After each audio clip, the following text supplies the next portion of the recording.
Our deepest fear is not that we are inadequate. Our deepest fear is that we are powerful beyond measure.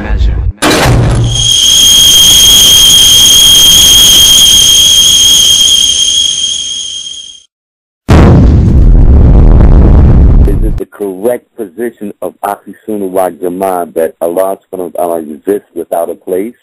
Barakallahu feek. You mentioned, is it the correct position of Ahlus Sunnah wal Jama'ah that Allah exists without a place?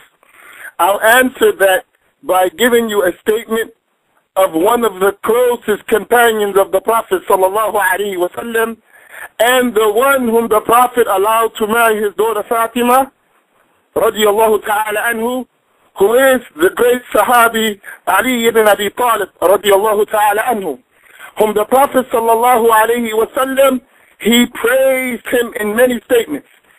Al-Imam Abu Mansur al-Baghdadi, he mentioned in his book al-Furqu baynal-Firaq, which is the difference between the sects, and he mentioned in the section what those beliefs which Ahlus Sunnah wal Jama'ah have ijma', have complete consensus upon. He mentioned that Allah is without a place. And then he mentioned two statements of Imam Ali, and I will mention both of those statements by that great companion, which are explicit in telling us that Allah exists without a place. The first statement he said, Imam Ali Radhiallahu ta'ala Anhu, he said, كان الله ولا مكان وهو الآن على ما عليه كان. He said that Allah existed eternally and there was no place, and He is as He was always, without a place. Then he said in another statement, and Imam al-Baghdadi mentioned it as well right after that statement, and he mentioned the arsh, the throne in particular. He said, إِنَّ اللَّهَ خَلَقَ الْعَرْشَ إِظْهَارًا لِقُدْرَتِهِ وَلَمْ يَتَّكِذْهُ مَكَانًا لِذَاتِهِ. He said, verily Allah, He created the arsh, the throne, as a sign of His power, not to take it as a place for Himself.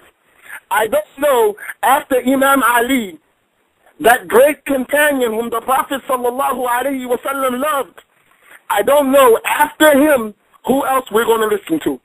And the Prophet mentioned it, as Imam al-Bukhari mentioned.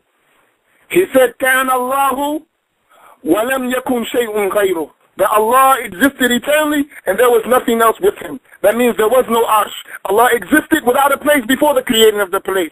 Allah is the creator of places and time, and He doesn't exist within place and time. Irregardless of what the Salafi say, it doesn't matter. Allah exists without a place. This is what this nation has been on since the time of the Prophet ﷺ, and it will be that way to the Day of Judgment. So I don't mean to be long-winded in this issue, but I just think that we do ourselves a disservice when we try to legitimize something that is not legitimate. The Salafi madhab is not legitimate. It doesn't represent the truth of Islam. It doesn't represent what the Prophet ﷺ conveyed, his companions, their followers, those after them, all the way to our day, our time today. The scholars of Ahlus Sunnah have always rejected these ugly beliefs. So I just think we should keep that in mind, and may Allah subhanahu wa ta'ala forgive us, and don't stop what you're doing, because we live in a time, what you're doing, you have people who claim to be scholars that are afraid to do what you're doing. Allah rewards you. We have so many people today, they're Ahlus Sunnah, and they're afraid to even speak. They're afraid to say that this is misguidance. Well, you know, they start making excuses. And that is dangerous for our whole religion. Ya Allah, bestow your mercy upon us in this time of need.